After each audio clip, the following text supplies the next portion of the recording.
Hello, beautiful friends. It is the first new moon of 2023, and it is positioned so perfectly because we have the Aquarius New Moon on January 21st, and I just love that this is the way that we are beginning this new year.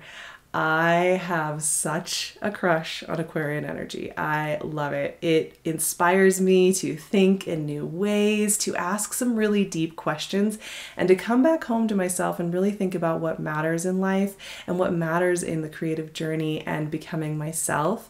And Aquarian energy is so layered. It's got so much complexity and depth and heart and warmth and creativity and vision and perspective. And I'm sending love to all the Aquarians out there in the world. And I think this is a really great opportunity to connect in with this energetic and to explore it, even if it's not an energetic that you feel deeply tied to.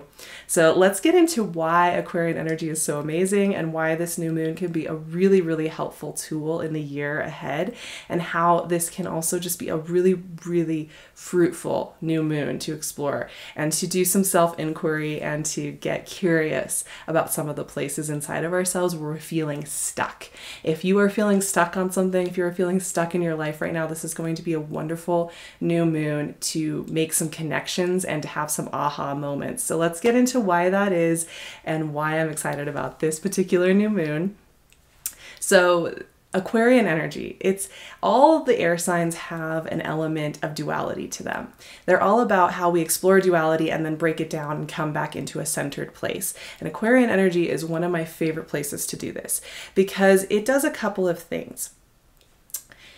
It's associated with both the collective, right? Both the people, the will of the people, that humanitarian, compassionate, being a part of this big collective. It's also associated with being your unique, funky, freaky self that doesn't fit into a nice, tidy box. I think that duality is really, really interesting in and of itself. And one of the first things we're going to be exploring here with this particular new moon, which is happening at 1 degree of Aquarius in a position that's very much about fresh beginnings.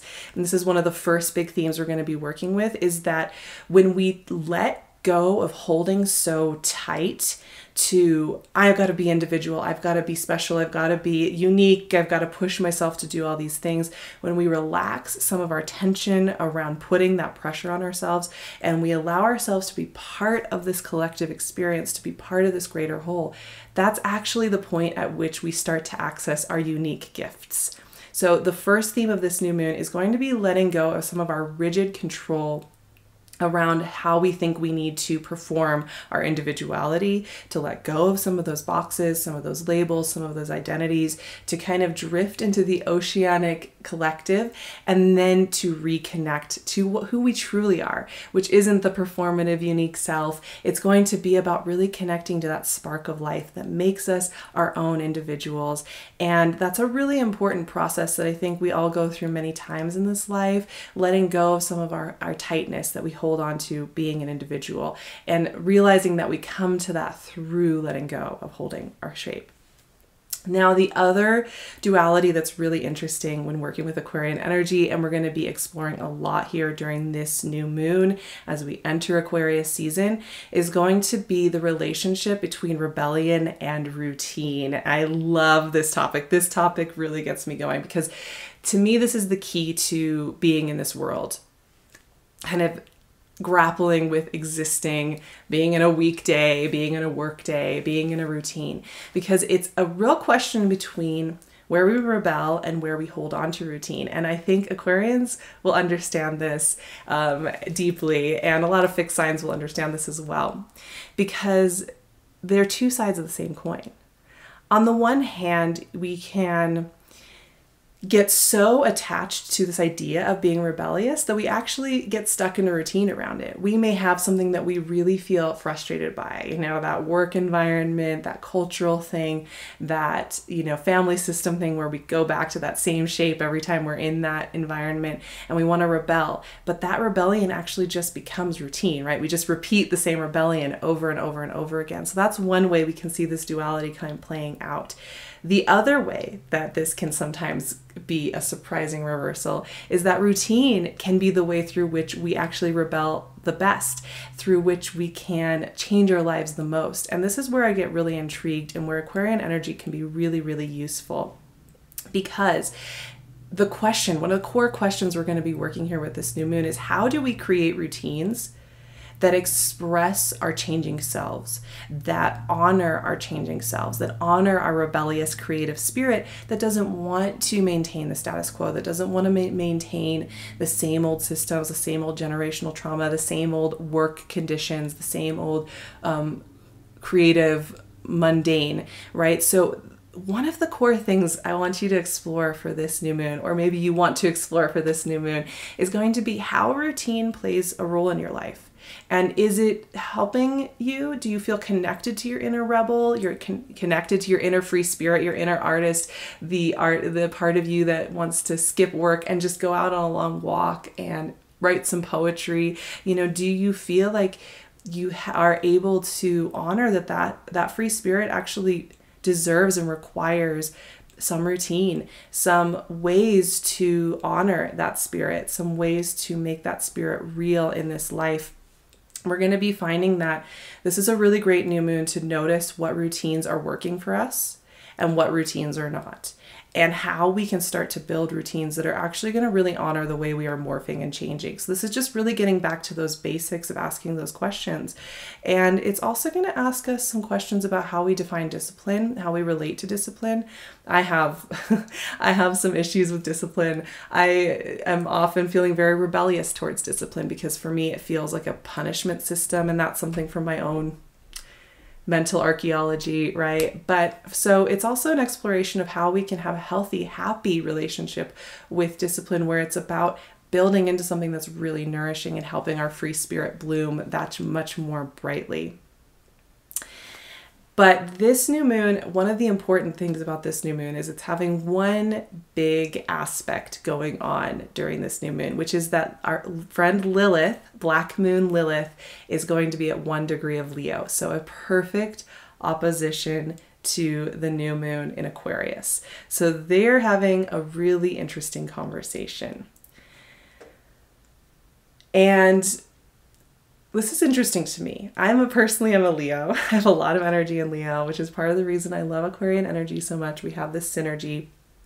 But the Leo Aquarius axis is all about becoming ourselves in this life, both through exploring our individual leadership selves as well as relaxing into the compassionate, connective collective. And when we have this axis lit up by a new moon and by Lilith, we're really going to be looking at how that works. Lilith and Leo really challenges us to look honestly at where we are holding up the status quo and how we are doing that in our daily routines. So this opposition is going to challenge us to really look at how we sometimes will maintain the status quo, even when we know it's destroying us, even when we know it's holding us back, even when we know that it's sabotaging our creativity, our artwork, our money savings, whatever it is that may be that big roadblock in your life right now, or that place where you feel like you just don't have answers and you don't know how to get you don't know how to get through that blockage, that point. This new moon is really, really gonna have us sit honestly with, okay, I'm feeling blocked. I keep coming up against the same wall. I keep coming up against the same sense that, you know, I want to change my work environment. I want to change, you know, my living environment. I want to change, you know, the way I approach my art, or I want to begin that project, but I just keep hitting the same wall. This is really going to ask us, how are we complicit in maintaining the status quo within our weekly routines? Maybe, you know, instead of sketching and practicing our drawing for 30 minutes, we just watch that same old Netflix show. Maybe we, keep doing that same style of workout, even though we know it doesn't really connect with us and doesn't feel very good. So we're using our discipline, we're forcing ourselves through things, but maybe, it's not serving us. And for some of us, we may be overusing our discipline. We may be using our discipline to really maintain the status quo because we want to keep our safety and security. And this opposition is also going to be asking us, is it okay to let go of some of our rigid discipline, some of our places where we are forcing ourselves to complete the tasks and get it all done, and yet are feeling really empty inside? So it's going to be a question. All of us are going to be in a different place with all of this, either in longing for a new initiation of ritual and discipline that allows us to build that skill and make those incremental changes, or perhaps in letting go of where we have been forcing ourselves into a shape for a long time in order to maintain the status quo. My kind of final point with all of this is that it's scary to make these shifts sometimes because we don't have a roadmap. We don't have a guarantee. We don't have somebody who's going to write up a nice step-by-step point that says, well, if you quit doing this particular project and you give yourself a couple weeks break, and then you start doing this new project this way, then everything's going to work out and you're going to unlock the layers, right? We don't get that nice, tidy, prepared speech for us when we're making changes. It can be a little scary. We can have some resistance to stopping the status quo and shifting the status quo and getting out of the status quo. We can have a little bit of resistance and fear that we're making a misstep. But one of the things that I want to explore for this new moon, and I'm hoping you all will as well, is really developing a deeper sense of trust in yourselves, in what it is that you are wanting to break up or shift, what you are wanting to initiate, perhaps build some routine around so that you can build into those changes and those shifts, or perhaps in letting go of a routine that is feeling stifling and starting to kind of kill your spirit. But I think what's so important is that we start to build that trust that if we are listening to that inner spark, if we are really noticing where we are kind of keeping ourselves in status quo, and then we are willing to start to make shifts, new layers will be unlocked in our lives. Blockages will release in our lives. But we kind of have to be willing to take those first steps. And this new moon is really a moment to grapple with that, to explore that, to notice where we are really holding on to status quo, and to let that go a little bit so that we can release that blockage, because the blockage itself is often just holding on, right? It's holding on to something because it's worked in the past and it should work again. And if we do something different, it might take us out of all of our security, all of our comfort, all of our stability, all of our self-knowing. This moon is really about building a trust in the shift and the change. Let's see what cards wanted to come out in this conversation today. I'm so curious about this new moon. I know I've been feeling a little bit of blockages about a few different projects over the last year as I've been shifting this work, and also just in figuring out my routine in Sweden and in my new city. And I've often, found myself really clinging to a lot of old routines that worked for me, 4 years ago or 3 years ago, but just don't really fit in my life right now. And I wonder why I keep hitting up against the same wall, the same question, every evening at the end of the day. And I think it's a really important, special space to just kind of be well, I keep doing the same formula. I wonder why it's not changing, Three of Pentacles, so perfect for Aquarian energy. Let's pull one more card to go with that. And Ace of Swords, also perfect for Aquarian energy. So, breakthroughs, right? Ace of Swords is all about the breakthroughs that come with honesty, with clarity, with the Ace of Swords as well. It's not only about opening up new doors and cutting open new doors, but it's also about cutting away old ties, cutting away old binds, cutting away old routines, cutting away old self-sabotaging, cutting away, old expectations of ourselves. So this is a really, really powerful card. We also have the Three of Pentacles, which I think is really interesting. it speaks to kind of the first theme I was talking about, which is we find our true individuality, our true sense of self-expression and how we want to express in this life and be our unique, interesting selves through connecting to others, through knowing that we don't need to have every single skill set. We don't need to know how to do every single thing and be self-sufficient every single way.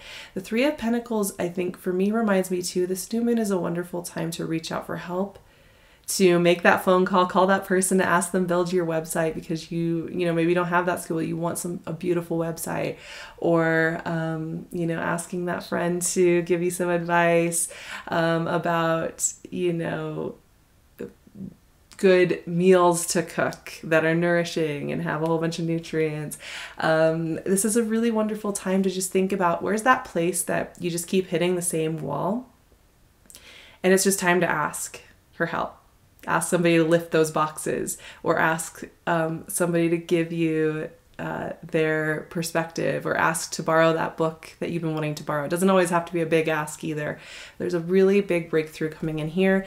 And the other breakthrough is coming through that self-honesty around where routine and rebellion, what roles are those playing in our lives? How do we feel about routine and rebellion? Do we give ourselves respect for being creative and wanting to rebel? Do we also respect our rebellious spirit enough to create new routines that allow us to actually constructively rebel, constructively create new lives, constructively step on the paths? And are we bold enough and honest enough to ask those questions and ask for the help that will allow us to connect in with our new paths? These are all questions that I think the Aquarius New Moon is going to be offering up to all of us and really inviting us into. So I'm going to be doing an activation for this Aquarius New Moon over on my Patreon. I would love to see you there. We have so much fun exploring this energetic and seeing it where it takes us. Also, we are going to be exploring in bulk in my Magic Maker Circle on Patreon. We do a Zoom call. We're going to be exploring this kind of shift in the seasons, this point in midwinter where we are coming into some new seeds of knowledge and wisdom and exploration. So I'd love to see you on my Patreon, where I'm able to offer so much for you, as well as we're going to be exploring a lot more of the Lilith and Leo themes. So I'm really hoping to see you there. You can, of course, find me on my Instagram and my website, so I'll leave all those links so you know where to find me. And I am so appreciative of you being here. It really helps me. Let me know what you are feeling about this Aquarius New Moon, and I hope that you are having a beautiful January so far. Talk to you all so soon.